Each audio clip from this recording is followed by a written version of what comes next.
Daddy told me, he said, when children are in a queue, every about turn, the first one will become last. Then I never know the difference between my way and my we. After graduating, my daddy told me, he said, my son, you may have your way, but my way must be done. I never know the difference between my way and my we. But when I put things into consideration, I said, this is where I found myself. To give it a comprehensive summary, I came here. I begged to find myself in this mountain. I never knew there is a mountain here, but my pastor brought me here. And I prayed a prayer point. Oh Lord, by the covenant of mercy, make me a complete man. I trekked down here. I said, God, I will come back here with a new testimony. Today, to cut everything short, God has made me a complete man.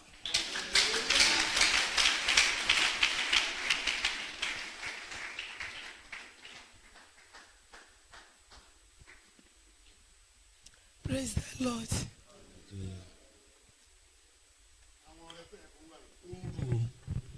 Why are you bringing a very slim offering? Your offering, they look haggard. You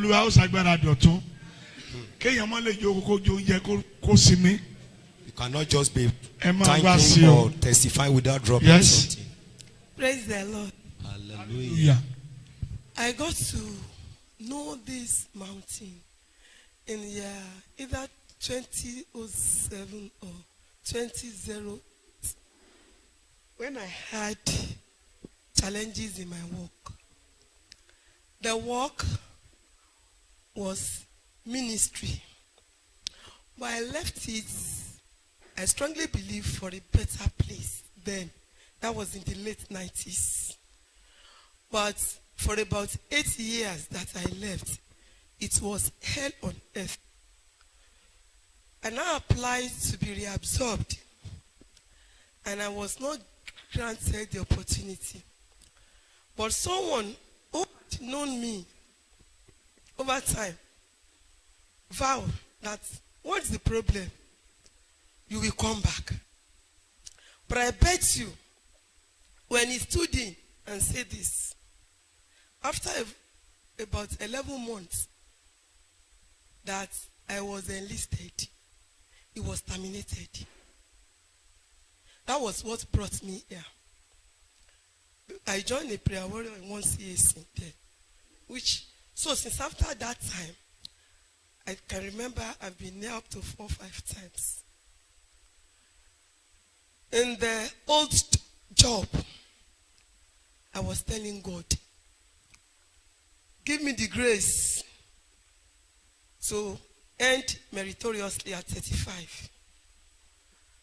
And glory be to God, August 31st year 2017, I retired as a senior citizen of Nigeria. Really, like Daddy has said, I have not come, I'm still coming. But last week, I've been saying I will come. September, August, there was a thing God laid in my heart that I should do. And I've done. And this should be the last place, which I've done as well. And I'm still coming back. On Wednesday, I went down to the Koshen County water. I took my bath there.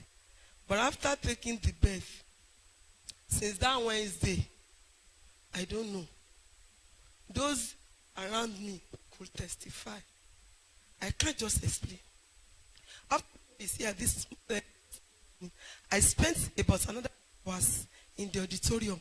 I did not know. But I told God, it is my deliverance. Yes. And I strongly believe I'm going down the mountain, wholehearted, glory, honor to God of Baba in Christ.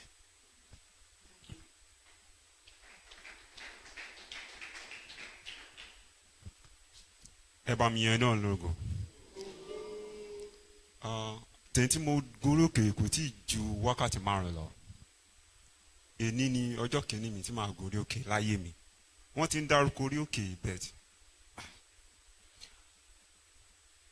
Àwọn dájú wọ́n sọ lẹ́ẹ̀kan pé jáde tí ẹ jáde kó wá dúpẹ́ sọ Ọlọ́run. Kí ló Ọlọ́run ṣe fún mi? Program ọdún 5 ó du ọdún 7 mọ́ mi lọ́wọ́. Bẹ́ẹ̀ èní yìí gangan ló ní mo parí ẹ̀. Mo wá látẹ̀kọ̀ wá sí Adó Èkìtì wá sẹ́kọ̀ọ́ fọ́dún 7 mi ò lásídẹ̀ǹtì mi ò ní emergency mo wá pè mí bí àwọn family mi bí àwọn wà bí kan mo wá dúpẹ́ fún Ọlọ́run fún yẹn. Lẹ́lẹ̀kejì ní ìgangan ni marriage mi ó pé ọdún 5 mo wá dúpẹ́ fún Ọlọ́run náà too. Mo wá dúpẹ́ pé nǹkan tí mo wá ṣe lé àdúrà tí mo wá gbà lé lórí òkè ilé ni àdúrà náà ó ti gbà lágbára Ọlọ́run. Praise the Lord. Praise the Lord. What our brother said the other time, he did not want to come out, but as our daddy in the Lord was spoken, the Spirit ministered to him to come out. Not quite, up to 3 hours now that he got to this mountain.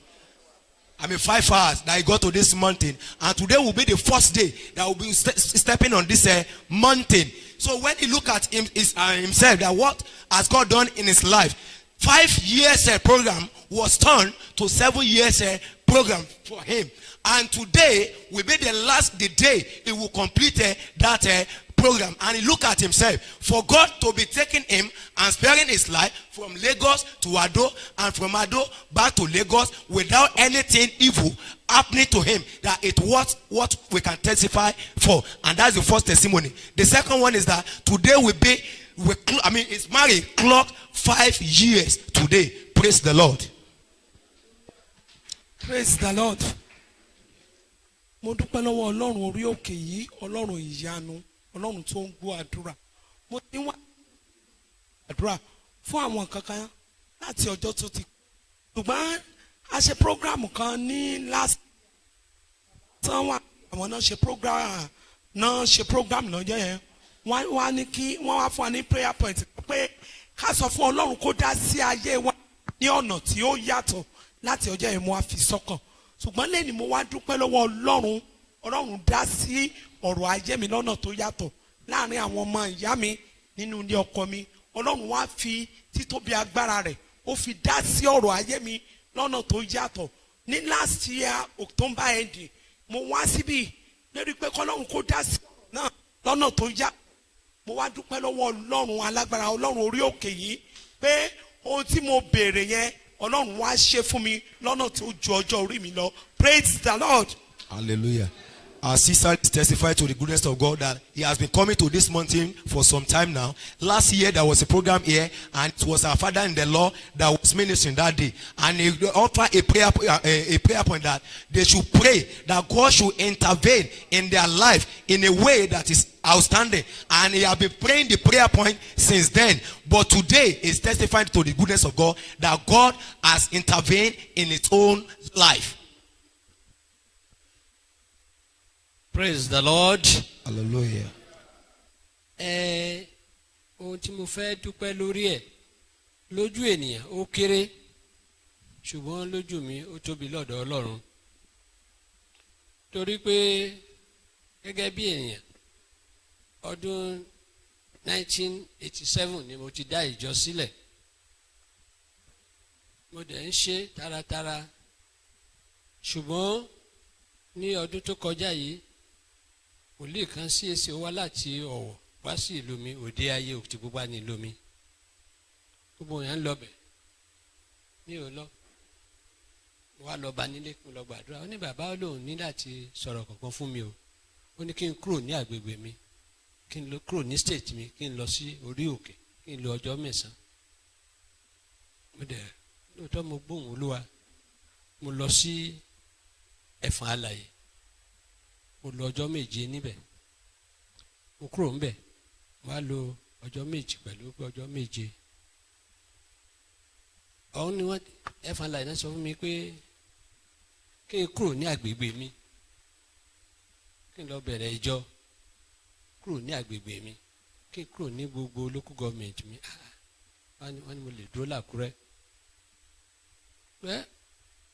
bí ẹni tí ń ṣe ìránṣẹ́ gbogbo ohun tí mo ní mo ṣáà manage mo tà mo kó ẹrù mi mo fi lé gbogbo òun sílẹ̀ mo wá sí Àkúrẹ́ ẹni tí mo fún lówó pé mo fẹ́ ra rẹ̀ ń bẹ̀ kò dá mi lóhùn kò dáhùn sí ọ̀rọ̀ owó mi kò dá padà gbogbo nǹkan tí mo ṣe ń bẹ̀ mo ṣàfọwọ́kàn ti Ọlọ́run ṣáà rí i pé mo ń gbàdúrà ṣùgbọ́n tó bá máa di òru àwọn ẹ̀mí ògùn wọ́n máa fẹ́ wá kígbe ibi pẹ̀lú àṣẹ Ọlọ́run á pa wọ́n lẹ́nu mọ́ tí mo wá rí i pé ara mi wá sick ara mi ò dá mo wá pe wòlíì mi kan pé alàgbà pé ara mi ò dá o àti pàápàá iṣẹ́ ó ní bàbá nìkan tó ń fẹ́ sọ fún mi ni pé ó ní kí n lọ sí orí òkè èrè o kí n lọ lo ọjọ́ kan ń bẹ̀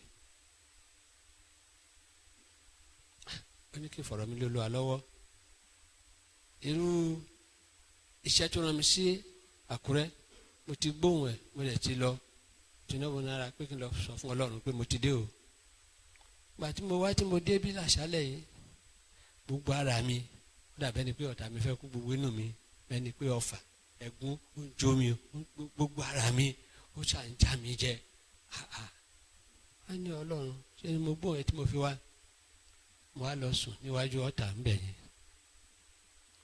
èmi ti ẹ̀ rò pé mi ò lè dìde but ìgbà tí mo máa dìde nǹkan bíi 10 o'clock mo rí pé mo lè gbéra gbogbo tó ń ṣe mí mo lè gbéra mo bá rí i pé ó kéré lójú ènìyàn ṣùgbọ́n mo gbọ́dọ̀ dúpẹ́ torí pé ṣebí mi ni mo wà ń bẹ̀ tí mo jó lẹ́ẹ̀kan mi ò rò pé mo lè dìde dúró ìgbà tí mo máa jókòó ẹ rí i pé mo lọ súnmọ́ pílà just to sustain me àbí kó subtend mi tí mo bá fẹ́ yẹn mo ṣe lọ dúró síbẹ̀ but mo rí i pé mo ń jó mo rí i pé ilé ìtúlẹ̀ àti ìyẹn Ọlọ́run lógo fún ògo ní fọ́lọ́run lókè ọ̀run. Our daddy give testimony that even though you may belittle the testimony, but it's something big to him.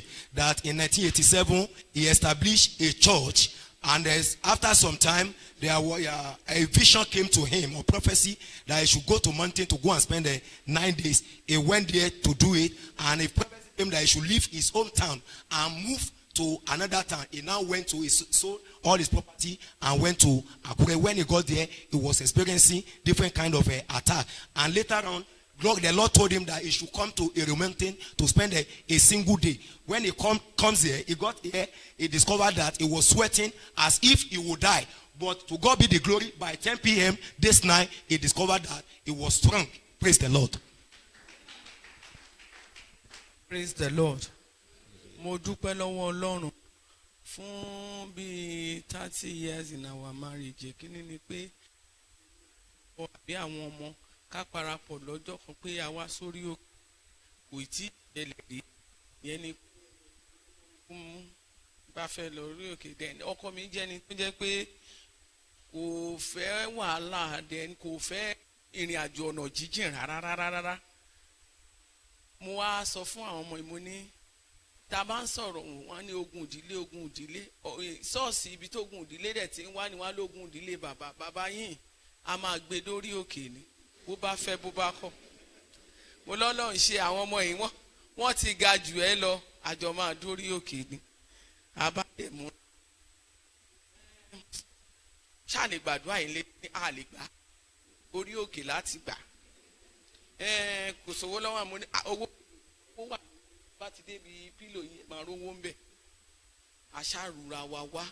Mo dúpẹ́ lọ́wọ́ Ọlọ́run pé gbogbo ìgbà tẹ́mi ti máa ń wá mo máa ń ní ọ̀rọ̀ èrè ni so mo wá dúpẹ́ lọ́wọ́ Ọlọ́run pé Ọlọ́run àwa aṣáwà débí by fire by thunder aṣá débí báyìí Ọlọ́run wá gba gbogbo ògo gbogbo ohun tó le kókó nínú ayé àwọn gan làwọn náà wá ní orí òkè ni ó wà òkè wọn ni ó ṣẹ̀ṣẹ̀ wà òkè ni so mo dúpẹ́ lọ́wọ́ Ọlọ́run then àwọn ìdádúró tí àwọn ọmọ yẹn ní ìkórìtà kọ̀ọ̀kan Ọlọ́run ó nawọ́ agbára sínú ayé àwọn ọmọ yẹn mo ní ẹ̀rí lórí wọn. Èkejì ni wípé ọmọbìnrin kan kí n tó mọ̀ ogun yẹn ò ní ṣùgbọ́n nígbà tí ó wá ní ogun yẹn torí ó ó jẹ́ ní tó ó ti bímọ sọ́dọ̀ mi lẹ́ẹ̀kan nígbà tó dé lẹ́ẹ̀kejì kó tó di ìrìn àjò ọmọ obìnrin ṣá máa ń wá sọ́dọ̀ mi nǹkan ogun tó wà nù ayé ẹ̀ ni pé kì í lè sùn ká tó wí ká tó fọ̀ mọ́mì I can't sleep today I did not even sleep a tún bú sẹ́kún lórí fóònù mo ní olúwa gbà mí ìgbà tó wá bímọ ẹlẹ́ẹ̀kejì ilẹ̀ rọ́ ṣùgbọ́n ọlọ́run gba gbogbo ògo ogun mi ò lè sùn yín náà ni tó bá ṣe wá sórí òkè yẹn mo wà ń bẹ̀ yàn gbà mo ní ẹ̀yin ọmọ ẹ lọ bá ń bomi wá ní ìsàlẹ̀ náà mo wá gbé omi yẹn mo wá gbàdúrà sí ọlọ́run ó máa ń ṣèyanu ò ṣe ni kó o bá mi ṣèyanu yìí débi pé kí obìnrin tí mo fẹ́ gómi fún kóun náà máa ṣe kí ni o kó máa rórun sùn mo ní ṣé débi oorun o ọlọ́run ìyanu tó fẹ́ ṣe yìí ṣé débi oorun o nígbà tí fún ògo ọlọ́run torí mo sọ fún Olúwa pé màá wá dúpẹ́ ṣe mọ̀ ẹni tó gun kan bá wà nú ayé ẹ̀ ló máa mọ ìwúwo ẹ̀ ó máa bú sẹ́kún ni èmi gan àánú ẹ̀ tí ń ṣe mí kọjá bó ṣe yẹ ṣùgbọ́n mo dúpẹ́ lọ́wọ́ ọlọ́run orí òkè yìí bí ó ṣe bẹ̀rẹ̀ sí mu omi yẹn ragolis náà ni mo bù sí fún ó dẹ̀ bẹ̀rẹ̀ sí mu omi yẹn ó ní mọ́mí I can sleep now ó tún gbọ́ ọmọ wá lọ́jọ́ kan ibi tí mo ti ń kọlà ó ti sùn gbàgbé lọ ó ní can you see mọ́mí mo ti sùn I can sleep so láti gbà yẹn ló ti bẹ̀rẹ̀ sí sùn ogun tó ti ń lọ bí ọdún mẹ́ta lára rẹ̀ ọlọ́run dẹ̀ ṣe mo yìn ọlọ́run lógo.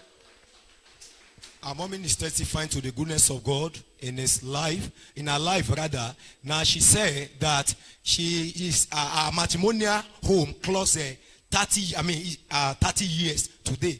That in her husband happened to be the type that doesn't like embarking on a very long journey, and he has been telling them in the family that they do complain of a household battle. That don't you know that the strongest household battle is a paternal household battle. That today your father that doesn't like embarking on a long time journey must follow us to a real mountain, and his husband was even saying that can't we pray at home? She said no, we must surely come down on this mountain, and glory be to God, he was able to follow them down here, and all the problem they were facing was solved. And secondly, there is a particular girl mommy got to know, and she discovered that lady was having a problem of sleeplessness. And when they came to this mountain, she used Ayo Babalola mountain for the lady, and the lady was made whole. Praise the Lord. If you know your testimony will be there, shout hallelujah. Hallelujah. Hallelujah. Hallelujah. Hallelujah. Joko. Be seated. Praise the Lord. Praise the Lord. My testimony goes this way. One of God here, his testimony attracted last year. When I came, he was testifying on how a man of messed up with President Goodluck Jonathan. Praise God. Are you hearing me? Are you hearing me now? I said, testimony of the man attracted me so much. Last year, I came here testifying on how a man of God met with the President Goodluck Jonathan. I came into that test because he himself, who never saw the president, spoke with the president on phone. And the president picked his call and answered him. That hallelujah. I came to that today. I have commissioner, I have SS as my sons in the Lord, to the glory of God. But nevertheless, my main testimony is this. On 13th of March this year, the person you are seeing here was attacked with stroke. I can raise up my hands up and you are hearing me speaking. That stroke is not partial stroke. I repeated in my trouser several times. Are you hearing me? I call on God of Baba. I call on God of CSC, the God of Aerial Mountain, the God of Idurim. Come to aid. I went to the CSC church, starting to that church. There is a secret behind answers prayer. Let me tell you, secret behind answers prayer is always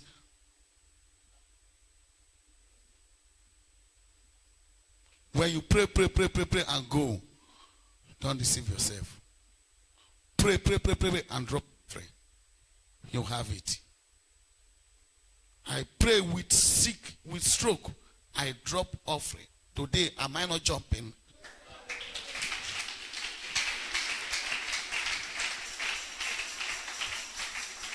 I give God the glory. After that, in 2 states, preach the gospel, win souls for Christ. Hallelujah. I said after that, I've been in 2 states, win souls for Christ, Delta State and Imo State. Oh, hallelujah. Amen.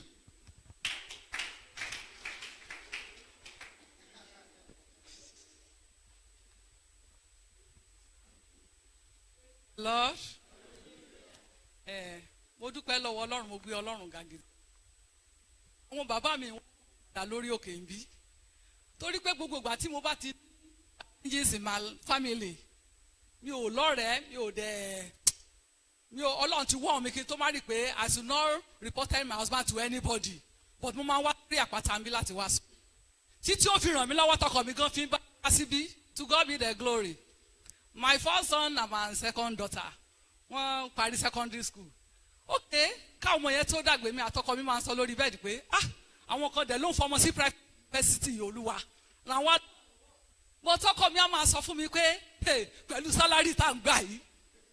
But nígbà tí wọ́n wá tó parí ní secondary school ẹ̀ result ẹ̀ jáde both NECO and WAEC ó clear everything.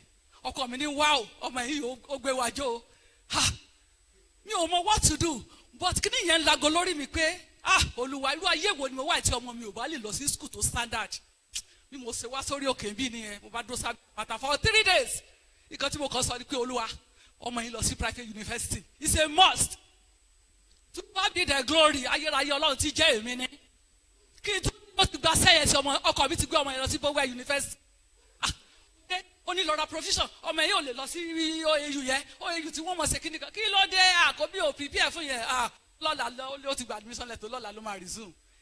Meanwhile inú mi pé Ọlọ́run ò èrè ó ti ṣe. Ìyẹn lọ nígbà tí mo dé part 3 ọ̀tà pavilion yẹn la máa mi ọ̀tà bẹ̀rẹ̀ sálà ló ń gbà yẹn mo sọ pé Olúwa ń tẹ́sẹ̀ kan síwájú náà ayé mi o àbúrò ẹ̀ náà tún parí àti ẹ̀ máa ń yẹn ṣe ẹ̀yẹ result ẹ̀ Ọlọ́run lájẹ́ kó lè lọ sí private university ọkọ mi ní tí wọ́n bá ti gbà kó yá máa bọ̀ lọ́dọ̀ wa lẹ́sà òkè no problem ẹni tí a pè lólórun parí wáìkì tó kù ní school àwọn tó ṣe science ní school ẹ̀ but àwọn tó ṣe commercial result ẹ̀ jẹ́ one of the best mi bá wọ yàrá ó ní ìyàwó mi àwọn ọmọ ẹ̀ kó wá síṣẹ́ o kí la fẹ́ ṣe ọmọ nígbà tá a jọ ń ti mọ́ra wá ṣe rántí ẹ̀fẹ̀ ni ẹ but èmi ti di ẹrù mi àṣìṣe pé ń lọ sílé bàbá mi bọ́kọ̀ mi ṣe ń sẹ̀rẹ̀ tó ṣe gbé ẹ mo ti bọ́ndù ẹrù mi eré o mo tún ti láǹdì mbẹ́ mo wà níwájú ọ̀tá nìyẹn mi ò nàró mo bá kúnlẹ̀ Olúwa bẹ́ẹ̀ ṣe tẹ̀gbẹ́ ẹ̀ ó yẹ tún ṣe tàbúrò bàbá yìí ti ń conclude pé tí wọ́n bá ti mú ní ìfẹ́ yẹn o tí ò bá ti post jam o ó yà máa bọ̀ kó wá ṣe poli lọ́dọ̀ wa no problem but ìgbà tí wọ́n ti kí tún ṣe lọ́jọ́ yẹn wọ́n ti gba admission letter pre-degree ní ìfẹ́ pé kò pass post jam ọkọ mi ní kó kú lọ́ máa ṣe pre-degree yẹn mo bá pe ọmọ sí kọ́nà wọ́n ní òtí ẹ̀ sọ fún dáadé pé torí pé ojóbìnrin wọ́n fi sọ pé ò lọ sí private ó ní yóò ti pọ̀ jù ó lẹ́ẹ̀kọ́ yín ni ó ní ẹ lọ sọ ní yàrá mo bá wọlé with boldness mo ní Olúwa mo mọ̀ ti lọ sórí òkèèrè àṣìṣà will you be able to ọkọ mi kí ló dé táwọn ọmọ ọmọ ẹ lọ náà sí private university ọkọ mi ní àwọn ibi tó ọ̀sùn tẹ̀ sí but nǹkan tó jẹ́ kí ẹ̀ ń bà mí ni pé bí Ọ̀ṣun ṣe lè tó nígbà tá ẹgbẹ́ ẹ wà ní part 4 ọmọ yìí náà wà ní part 2 ẹ ṣàmù lura bẹ́ẹ̀ yẹn so nígbà tí ẹgbẹ́ ẹ parí ó kú òun lọ lámàkì lórí àrùn but ọlọ́run ìyàlẹ́nu wọn ò fún wa lówó ní ọ̀sán àti half payment àdẹ̀tìgbà bank loan so half or no half zero àṣà wa ọkọ mi wá síbí èmi náà já wá olúwa ó gbọ́dọ̀ perfect iṣẹ́ tó ti bẹ̀rẹ̀ ni o to God be the glory the last owó tá a máa san ọlọ́run ò jẹ́ ká lọ sílé anybody àwa sọ fún ọlọ́run pé lọ síbi tó rà gẹ́gẹ́ bá ṣe máa ń gbà lọ ibi tó dí that very day lọ́sàn league bonus ti 2015 wà ní this year òun la fi sọ school fees ọmọ yẹn praise the Lord. Our mommy is testifying to the goodness of God. She has been having it, dreaming of sponsoring their children in a private university. But to God be the glory that today the family was able to sponsor their two children in a private university. Return your share to the Glory be midst to God. of people. Hello? That auntie. Return your share to the midst of people. Ẹgbẹ́ ìjókòó yín wá síbi tí àwọn ènìyàn wà.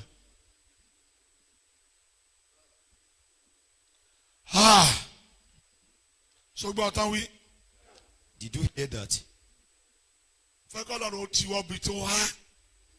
Láti mú ìyanu tèmi jáde dídé God dúró. to dip his hand Dídé into dúró. that place that is who and bring us something good. Dídé dúró. Dídé dúró. Ẹ tó dìde báyìí. Amen. Amen. Dìde dúró. Rise on your feet. Bó bá ń gbọ́n rí tó ń gbọ̀nsẹ̀ tó gbọ́ràn. Amen. Amen. Mo kí gbogbo ẹ̀yin tí Olúwa ti dáhùn àdúrà yín. I greet all the testifiers. Ṣùgbọ́n mo ti ní ìpèníjà kan tó. But there is something, a challenge I have had that is very difficult. If you cannot open your mouth and say your own is left for you, Ẹ kọjú sí àwọn èèyàn ní ẹ má kẹ̀yìn sí wọn. face the congregation. Tá a bá gbàdúrà yẹn gbà mẹ́ta, a wá bá wọn dúpẹ́. After praying this a prayer point for 3 times, then we will now thank God with them. Jẹ́ kí tiẹ̀ ó ju tiwọn lọ. Let your own be louder than theirs. Torí tí mo ṣe ń wojú àwọn kan, ẹ̀rí yín ti dé tán. Because the way I'm looking, amen. Mo ní ẹ̀rí yín ti dé tán. Amen. Dúró dáadáa. Stand firm. Má dúró wíwá ọmọ tẹ̀. Dúró Don't dáadáa. bend. Stand firm. Kó ló wá lè ṣe oore tó yanjú fún ọ. For God to do something wonderful for you. Ẹ jẹ́ káwọn ọkùnrin tó wà nílà yìí ẹjọ́ ìyàwó ọkùnrin All ẹlẹgbẹ́ wa. the men in this side should go and Ẹjọ́. join their men counterpart. Ẹjọ́ Ọlọ́run ràn yín lọ́wọ́. Kò gbúdọ̀ ṣẹjọ́. There should be Nàwó no ẹ̀ voice. méjèèjì sókè. Raise up your 2 hands. Àti ìwé ológbórí ti pílà mẹ́rin kó jáde síta. Kì í ṣe kó dúró lórí ọdítírọ̀mù yìí. Mọ̀ lọ tà.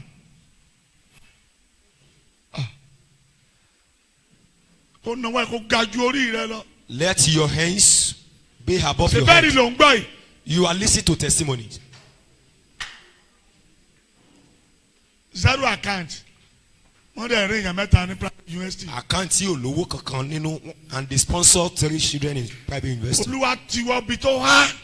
God, Láti dip mú your hand òkèèrè jáde into fún mi. that place that is very tight. and Nàwó ẹ̀ place it there méjèèjì for me. sókè. Raise up your 2 hands. Kò pọ̀ orúkọ Jésù lóhùn kan tó. Shout the name of Jesus once. Ọlọ́run Babalọ́lá The o. God of Babalola. Tí wá bá ti bi tó wá. Dip your hands to that place that Láti is very mú tight. ìyanu tèmi jáde. To bring out to my Oyo.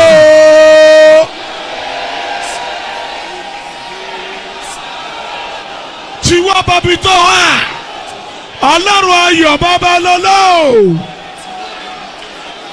Láti mú ìyanu tèmi jáde. Láti fún mi ní ẹ̀rí àgbàyanu. Tí wá bá bi tó wá. Kó yà mí lẹ́nu lórí òkè yìí. Tí wá bá bi tó wá. Tí wá bá bi tó wá. Jésù Olúwa wa. In Jesus' name we pray. Ẹgbẹ́ ìbọ̀dá yẹn. Did you listen to the testimony of that brother? Ó jẹ́ pé àwọn tó connect pẹ̀lú yẹn wọ́n máa ń já èèyàn kulẹ̀. I think those people he was connected weight are those people that do make Olóṣèlú. somebody to fall down. The politicians. ọmọ pa ìwà ń bí o I know you are here. lọ́wọ́ yí yín padà. God will transform you. èèyàn gbúdọ̀ súnmọ́ yín ju èèyàn gbúdọ̀ sá fún yín. One must not get too near right to you, and one must not even move closer to you. I mean, torí tí far wọ́n to lọ you pé ẹ from lọ you. ọbẹ̀ gbàtẹ́ débẹ̀ tán èèyàn tara yín. You promise that when you are going there because of us, but when you get there, you are now pocketing your. ẹ̀nàwọ̀ yín méjèèjì sókè. Raise up your two hands. ọmọ tó gbélé tó jẹ́ kó ráyè gbàdúrà ó jẹ́ gbé pẹ́ kó sọ̀rọ̀ dáadáa mọ́mọ́ yẹn máa bí ẹ pé òun fẹ́ lọ landmark ṣé ó wà jókòó ó wà máa kásẹ̀ òkúta kọ́nà kó lọ bẹ́ẹ̀ o. They are just náwó ẹ̀ kó ga ju orí rẹ lọ. Let your hands be above your head. òpó orúkọ Jésù lóko tó. Shout the name of Jesus. Ọlọ́run Babalọ́lá o. The God of Babalola. tí ọwọ́ bọ̀bí tó wá láti mú ẹ̀rí mi Dip jáde. your hands into that place that is tight and bring out my testimony. tí wọ́n bọ̀bí tó wá. Dip your hands into that láti tight fún mi place ní ohun tí ayé rẹ̀ pé mi ò lè dé. and give me what people believe I láti fún mi ní cannot ohun tí ayé rẹ̀ pé kò ṣeé ṣe. What people think it is tí wọ́n impossible. bọ̀bí tí ó wá. Dip your hand to that kó place that yà mí is tight lẹ́nu lórí òkè yìí. and surprise me ó on this mountain. yẹ sọ́dọ̀ dúró.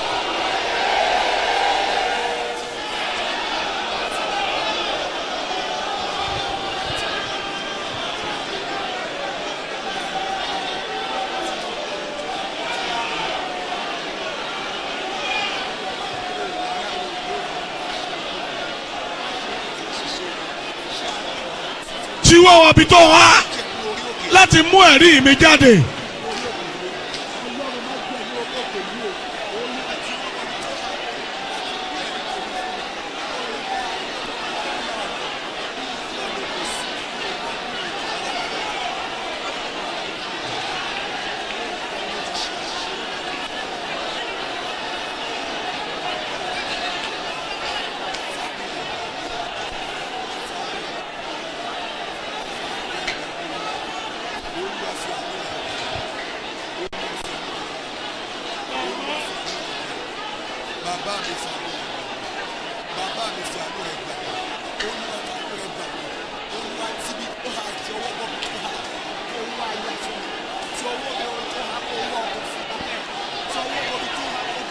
Jésù Olúwa wò. In Jesus' name we pray.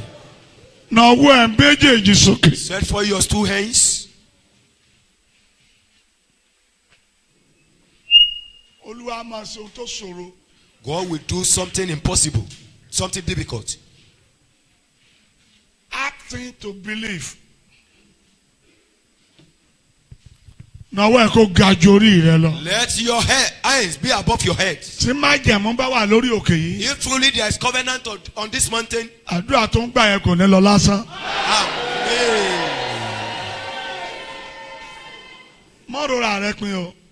Don't ever look down on yourself. Ibi tó wá. Where is very that place Níbẹ̀ that ni very ìyanu tough. pọ̀ sí. That is where there is abundance of. Ibi tó wá.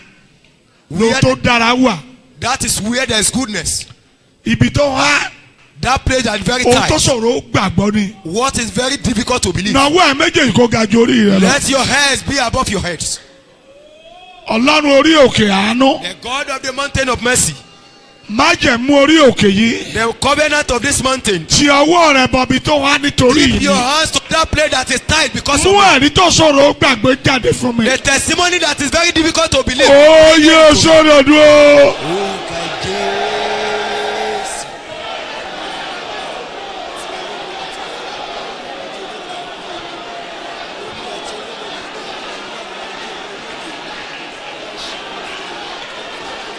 Tí wọ́n bọ̀bí tó wá.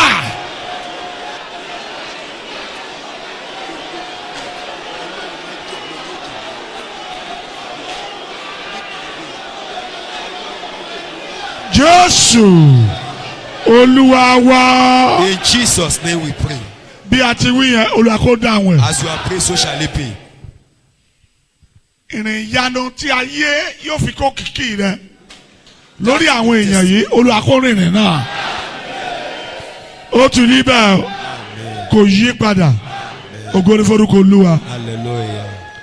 Báyìí o, Now, kó wá kí ọwọ́ ẹ̀ bọ́ àpò. dip your hands into your pocket. kó kọ́wọ́ ẹ̀bọ̀n tó wá lápò ẹ̀yẹn. And dip your hands into that tight place kó in your wá pocket. mú ọrẹ tí ayé òròpó ò lè ná. Mami wa ẹ bá wa dúró báyìí ẹ má bínú o ẹ bá wa dúró báyìí sọ̀rọ̀ pé ẹ tí jó ṣẹ̀fẹ̀ jó báyìí ni o. You have not danced, you want to dance now. Ẹ ti jókòó nìyẹn ẹ ti wọ yín bá kú ni a fẹ́ bá wọn jó torí pé àdúrà tí wọ́n máa gbájú tí wọ́n lọ. Because your testimony will be greater than theirs. Àwa náà fọ ìsọ̀rí tiwa We want to lẹ́yìn share eléyìí. our own testimony after this. A fẹ́ sọ ẹ̀rí tiwa We want to ó máa share ju ti yín our lọ. Ẹ̀rí tiwa máa ju ti yín lọ. My Tó own bá will bí be ní fẹ́ẹ̀rí greater tiẹ̀ than máa ju ti wọn yours. lọ. Yá dìde dúró kó dìde dúró kó múra dáadáa jẹ́ kí ijó tiẹ̀ ijó tiẹ̀ kó yàtọ̀. Bí kò bá ti sí ẹ̀rí yẹ̀yẹ́ kò lè dá yẹ̀yẹ́ fún mi ní ẹ̀rí Jésù kí yẹ̀yẹ́ mi lè dá yẹ̀yẹ́ bí kò bá ti sí ẹ̀rí o bí kò bá ti sí ẹ̀rí yẹ̀yẹ́ kò lè dá yẹ̀yẹ́ fún mi ní ẹ̀rí Jésù kí yẹ̀yẹ́ mi lè dá yẹ̀yẹ́.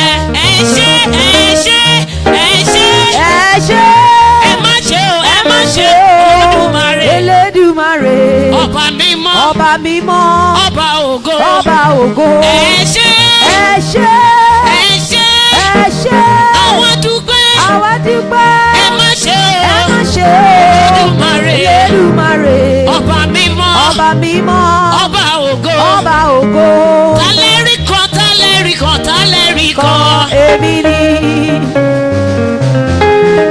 gbogbo àwọn tí ẹ̀rí ayọ̀ kan àwọn ni mo fẹ́ ká jó dáadáa sí Ọlọ́run àwọn Ọlọ́run a ní tálẹ́rì kan tálẹ́rì kan tálẹ́rì kan èmi ni. ẹ̀rí mọ́tò èmi ni. ẹ̀rí ìwẹ́dì kákọ́lé ká parí ẹ̀ èmi ni. èmi ni o èmi ni. mọ́mí ẹ ṣé ẹ̀yin dádì ẹ ṣé èmi ló láyọ̀ tẹ́ ń bá mi dúpẹ́ sí ẹ ṣé gan ni ẹ ṣé èmi ló láyọ̀ tẹ́ ń bá mi dúpẹ́.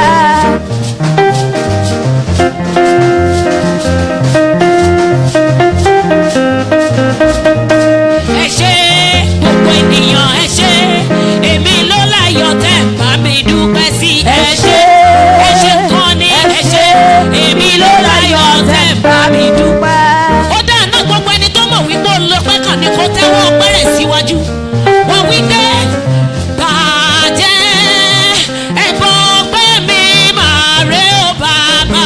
Bàjẹ́ ẹ̀bùn pé mi máa rè ó bàbá.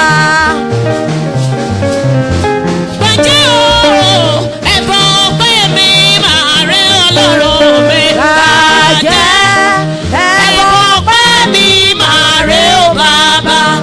Bàjẹ́ ẹ̀bùn pé mi máa rè ó bàbá. bàjẹ́ ẹ̀bùn pé mi máa rè ó bàbá. Mami, oyin biribiri oyin kan wá o. Oyin biribiri oyin kan wá o. Ó ti yí biribiri oyin kan wá o. Àánú Olúwa yí kan mi o. Ó ti yí kan mi o. Biribiri oyin kan mi o. Oyin biribiri oyin kan mi o. Oyin biribiri oyin kan mi o. Àánú Olúwa yí kan mi o. Biribiri ló yí kan yé mi. Biribiri ló yí kan mi yẹ. Ojú rere ti yí kan mi o. Àánú Olúwa yí kan mi o. So ti yí kan mi. biribiri oyin kan mi o. Oyin biribiri oyin kan mi o. Oyin biribiri oyin kan mi o. Àánú Olúwa yí kan mi o.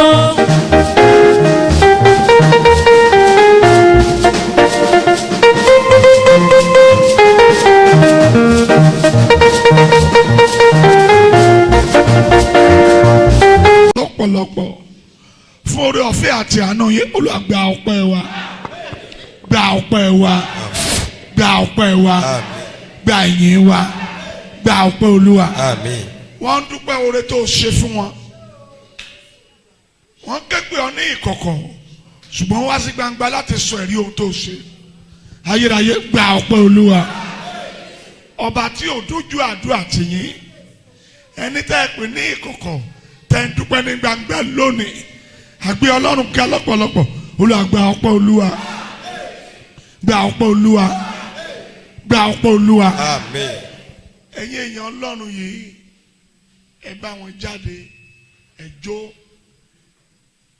ẹ tún dúró ẹ̀yin náà nílò ẹ̀rí torí pé ẹ gbọ́ràn lórúkọ bàbá tọmọ tẹ mímọ́ ẹ̀rí tó ju tàwọn ẹlẹgbẹ́ yín lọ ẹ̀mọ́ kó yọ̀ǹda fún yín. Ìgbọ́ràn lọ́lọ́run máa ń fẹ́ torí pé ẹ gbọ́ràn ní orúkọ bàbá tọmọ tẹ mímọ́ gbogbo ọ̀nà táwọn ọmọ yà sí látàárọ̀ yìí lọ Ọlọ́run kó yà yín lẹ́nu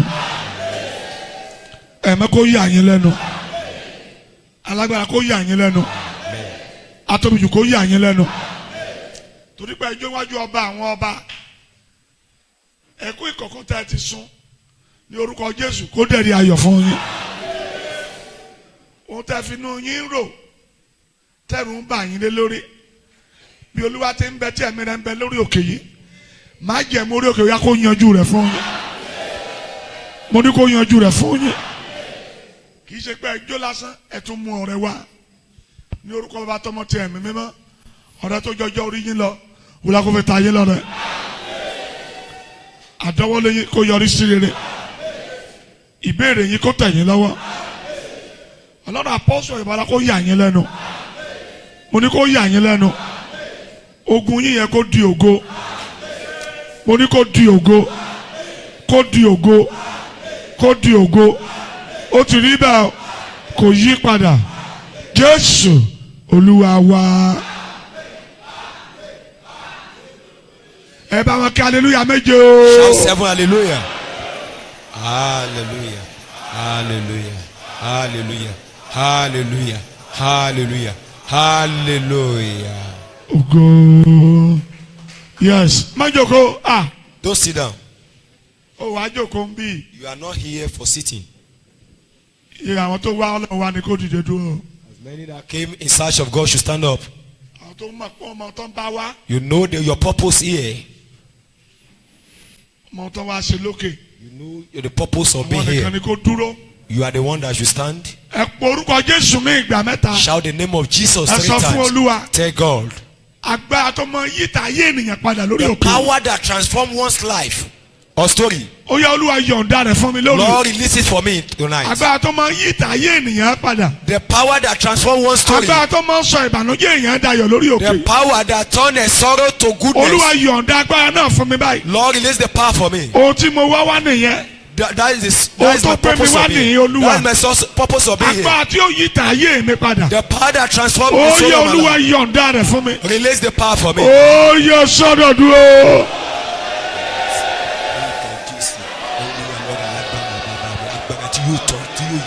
Yọ̀ǹda rẹ̀. Yọ̀ǹda rẹ̀. Agbára tí ó fún mi ní ẹ̀rí ńlá. Olúwa yọ̀ǹda rẹ̀. Agbára tí ó yíta ayé mi padà. Olúwa yọ̀ǹda rẹ̀.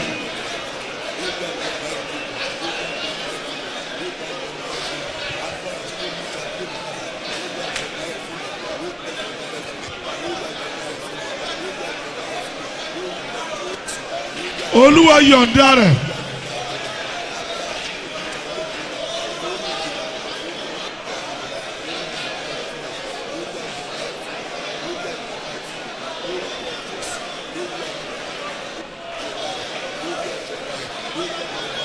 Jésù Olúwa wa. In Jesus' name we pray. Agbára títa ayé mi ò fi ní rí bákan náà mọ́. The power that my life will not be stagnated. Agbára títa ayé mi ò fi ní rí bákan náà mọ́. The power that the story of my life will not be will remain the same. Agbára tí ó jẹ́ kí ayé ó kí mi kú oríire. The power that will make people to congratulate me. Agbára tí ó mú kéèyàn ó kí mi pé yes. The power, a rí ògo Ọlọ́run nínú ayé The rẹ. power that will make people to say yes. Truly Now, we have where seen the méjèèjì glory of sókè. God in your life. Raise up your two hands. Nàwọ́ ẹ̀ méjèèjì sókè. Raise up your two hands. Agbára tí ó fún mi ní ẹ̀rí lórí òkè The yìí. power that will give me testimony on this mountain. Olúwa yọ̀ǹda rẹ̀ fún mi lóru yìí. Release the power for me tonight. Ó yẹ sọ́dọ̀ dúró.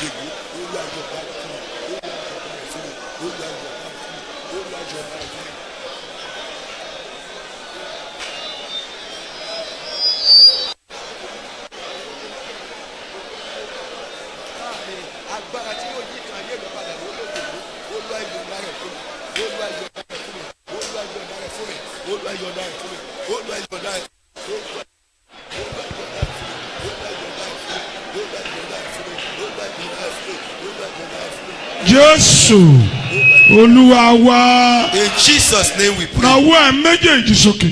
Raise up your two hands. Orúkọ Jésù lóòkan tó. Shout the name of Jesus thunderously. Pé Ọlọ́run Babalọ́lá The o. God of Babalola, Dé mi lálejò lóru òní kí n tó sọ̀kalẹ̀. visit me tonight before I descend. Mo fẹ́ gbàlejò rẹ. I want to receive your Mo visitation. fẹ́ gbàlejò rẹ. I want to receive your Mo fẹ́ visitation. kó dé mi lálejò kí n tó sọ̀kalẹ̀. I want you to visit me Ó before yẹ I descend. sọ́dọ̀ dúró.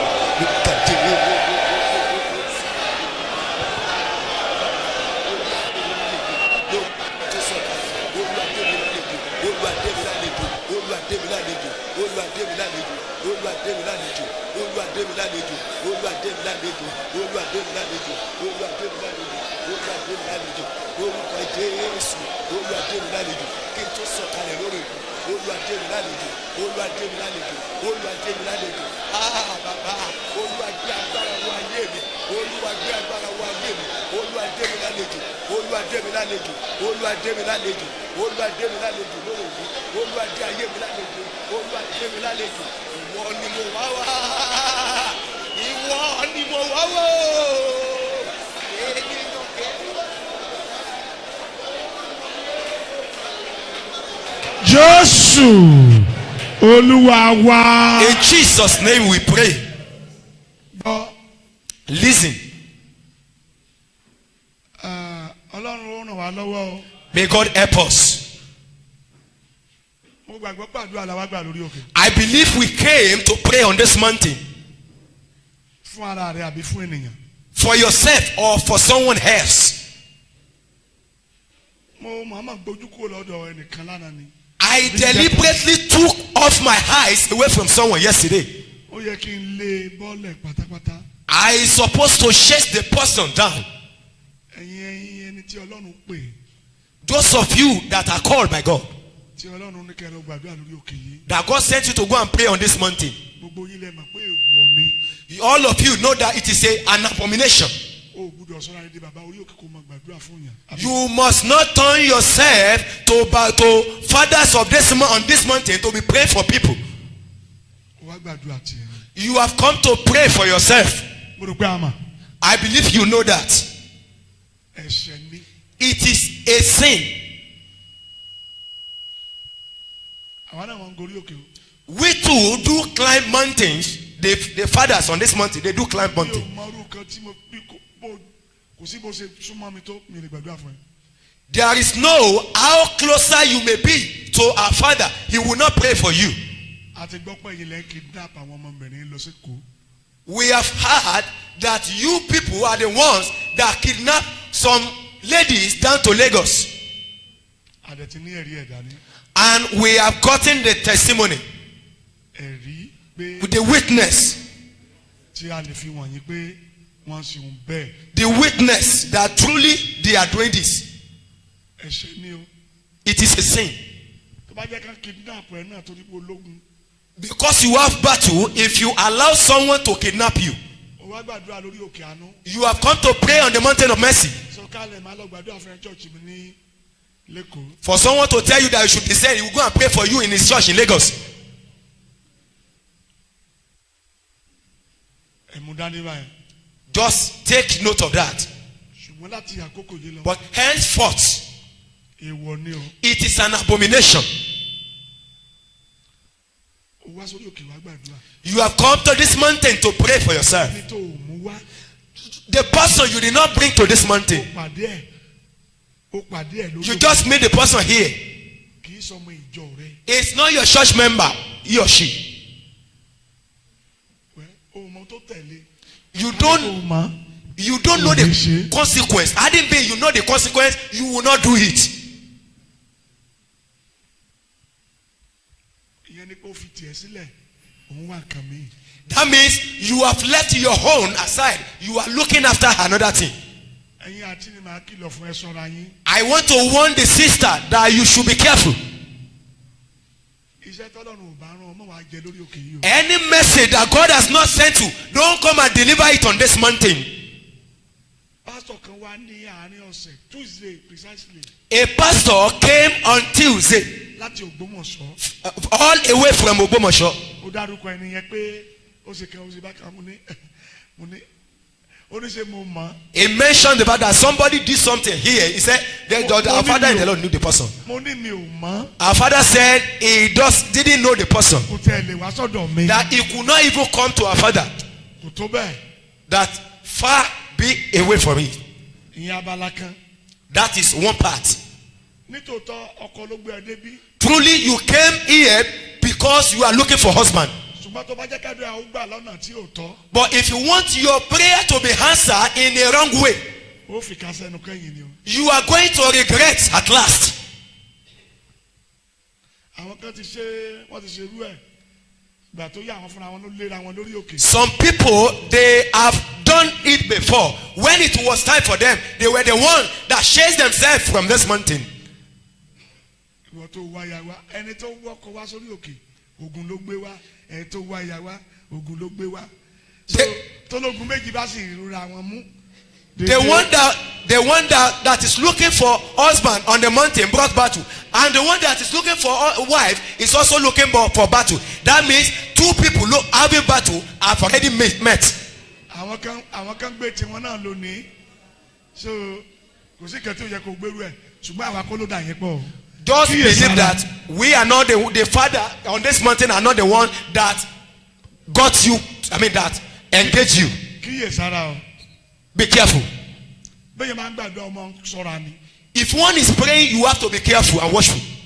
nítòótọ́ lolúwa máa ń ṣiṣẹ́ agbára tó máa ń ṣiṣẹ́ ìyanu. Truly, God wrought miracles on this mountain. láti àmọ́ kí wàá pariwo ń bí. Last year, a woman came to shout on this mountain. ẹ̀yin pásítọ̀ tẹ máa ń tẹ̀lé èèyàn kiri. That you pastor that do accompany people.